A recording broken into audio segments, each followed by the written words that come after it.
మన భవిష్యత్తు కోసం, మన పిల్లల భవిష్యత్తు కోసం, మన ఆర్థిక ఇబ్బందులు పోగొట్టుకోవడం కోసం సెంట్రల్ గవర్నమెంట్, అది కూడా మోడీ గవర్నమెంట్ ఆలోచిస్తుంది.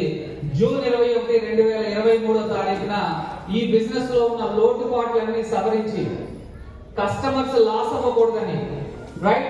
కొన్ని ఫ్రాడ్ కంపెనీస్ ద్వారా కస్టమర్స్ అనే వాళ్ళు లాస్ అవుతున్నారు. ఎవరైతే సిన్సియర్ గా చేసుకునే లీడర్స్ ఉన్నారో వాళ్ళందరూ కూడా ఇబ్బంది పడుతున్నారు.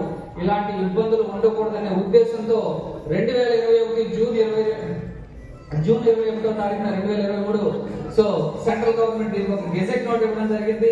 సో ఇప్పుడు డైరెక్ట్ సెల్లింగ్ అనేది ఇండియాలో లీగల్ బిజినెస్ అండి, రైట్? ఇది మా అమ్మగారు మా నాన్నగారు తయారు చేసింది కాదు, సెంట్రల్ గవర్నమెంట్ ఇచ్చిన గెజెట్ నోట్. అది కూడా మన కోసం ఎందుకంటే ఇబ్బందులు పడకూడదని, కొన్ని ఫ్రాడ్ కంపెనీల ద్వారా మనం ఎక్కువ లాస్ అవుతున్నాం అనే ఉద్దేశంతో సో సెంట్రల్ గవర్నమెంట్ ఇచ్చిన రిపోర్ట్ ఇది. సో దీనికి సంబంధించి ఆల్రెడీ చాలా సీరియస్ గా ఉందండి మోడీ గవర్నమెంట్. ఇప్పుడు బడ్జెట్ లో కూడా డైరెక్ట్ సెల్లింగ్ బిజినెస్ ని యాడ్ చేస్తున్నారు. ఎందుకంటే ఈ ఇండస్ట్రీ ద్వారా ట్యాక్స్ ఎక్కువ కలెక్ట్ చేయాలనేది సెంట్రల్ గవర్నమెంట్ యొక్క మెయిన్ ఎయిమ్. సో ఇప్పుడు మీరు ఒక్కసారి ఆలోచించుకోండి. సో ఇప్పటి వరకు విదేశీ కంపెనీలు వచ్చి మన ఇండియాని మాక్సిమం ఇండియాలో మార్కెట్ చేస్తూ మన కరెన్సీని బయటకు పట్టుకెళ్తా ఉంటే ఫస్ట్ టైం ఇండియన్ గవర్నమెంట్ ఇచ్చిన సపోర్ట్ వల్ల మనకు కొన్ని ఇండియన్ డైరెక్ట్ సెల్లింగ్ కంపెనీస్ ఇండియాలోనే కాకుండా విదేశాల్లో బిజినెస్ చేస్తూ వాళ్ళ కరెన్సీని ఇండియాకి తీసుకొస్తా ఉన్నాయి. ఇది చాలా ప్రౌడ్ గా చెప్పుకోవాల్సిన విషయం మనం అందరం కూడా. సో ఇందాక మీకు ఆల్రెడీ చెప్పాను, 2030 నాటికి KPMG ఇది ఇంటర్నేషనల్ ఆడిటింగ్ కంపెనీ అండి. వీళ్ళు కంట్రీలో జరిగే ఏదైనా ఒక బిజినెస్ గ్రోత్ చూస్తూ ఉంటారు, దాని యొక్క స్టాటిస్టిక్స్ అనేది అబ్జర్వ్ చేస్తూ ఏ ఇండస్ట్రీ బాగా డెవలప్ అవుతుంది, ఏ ఇండస్ట్రీ లాస్ లో ఉంది అనేది అబ్జర్వ్ చేస్తూ వీళ్ళు ఎవ్రీ ఇయర్ ఒక రిపోర్ట్ అనేది ఇస్తూ ఉంటారు. సో వీళ్ళు చెప్పిన మాట ఏంటంటే 2030 నాటికి డైరెక్ట్ సెల్లింగ్ ఇండస్ట్రీ $30 బిలియన్ ఇండస్ట్రీగా ఇండియాలో ఎదగబోతా ఉందని. అంటే దగ్గర 70% మంది జనాభా ఈ బిజినెస్ లో కోటీశ్వర్లుగా అవ్వబోయే ఛాన్సెస్ ఎక్కువగా ఉన్నాయని చెప్పి నేను చెప్పట్లేదు. KPMG మన ఆర్గనైజేషన్ మన ఇండియన్ మార్కెట్ ని స్టడీ చేసి చెప్తా ఉంది, రైట్? సో ఇవాళ అందరూ మీరు వెస్టీ చేయడానికి ఇక్కడికి వచ్చారు, అవునా కదా? జస్ట్ ఇమాజిన్, ఇవన్నీ కూడా రిపోర్ట్స్ అండి, ప్రాక్టికల్ గా మాట్లాడుతున్నాం. ఇవన్నీ కూడా రిపోర్ట్స్. సో దీన్ని మనం అబ్జర్వ్ చేసుకోగలిగితే ఇది ఎంత పర్ఫెక్ట్ అనేది మీకు అర్థమవుతుంది, రైట్? సో ఇది the times of India, the economic times లో వచ్చిన మ్యాగజైన్ ఇది. 2022లో 5.3% గ్రోత్ రేట్ ఇంక్రీజ్ అయింది డైరెక్ట్ సెల్లింగ్ బిజినెస్.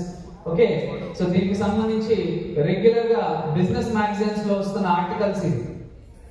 ఒక్కసారి మీరు వీటిని అబ్జర్వ్ చేస్తే మీకు అర్థమవుతుంది.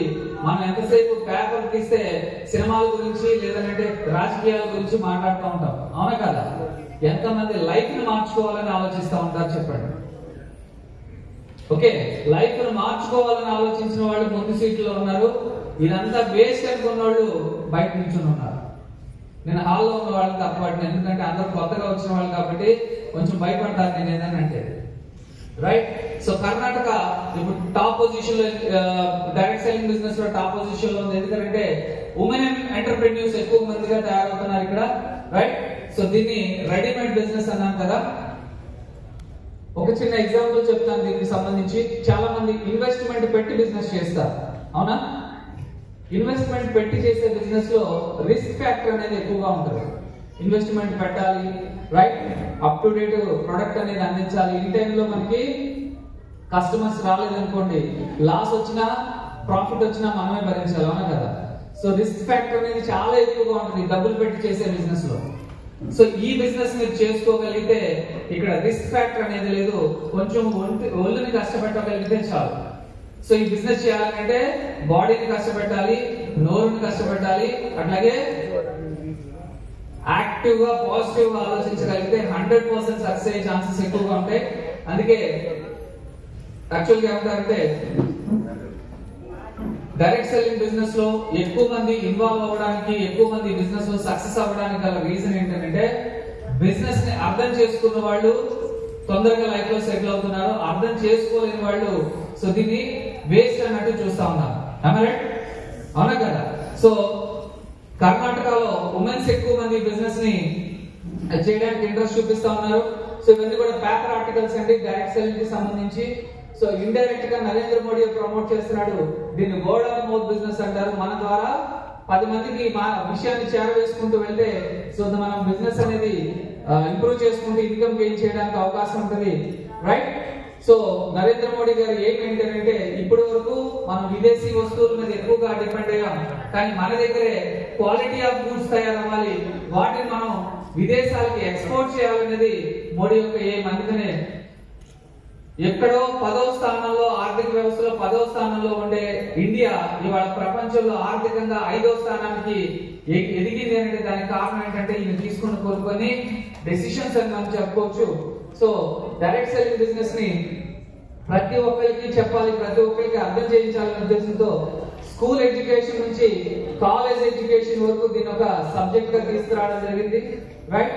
సో డైరెక్ట్ సెల్లింగ్ కి సంబంధించి ఇప్పుడు డిప్లొమా కోర్సెస్ తో పాటు PhD కోర్స్ కూడా వచ్చిందండి. నెట్వర్క్ మార్కెటింగ్ మీద PhD కోర్స్ వచ్చింది. సో ఇది రాబోయే రోజుల్లో ప్రతి ఒక్కరికి ఇది రీచ్ అవుతుంది, రైట్? ఇప్పుడే మనం దీన్ని ఇంప్లిమెంట్ చేసుకుంటూ వెళ్ళగలిగితే 100% మనకి ఈ బిజినెస్ అనేది బిల్డ్ చేసుకుంటూ వెళ్ళచ్చు.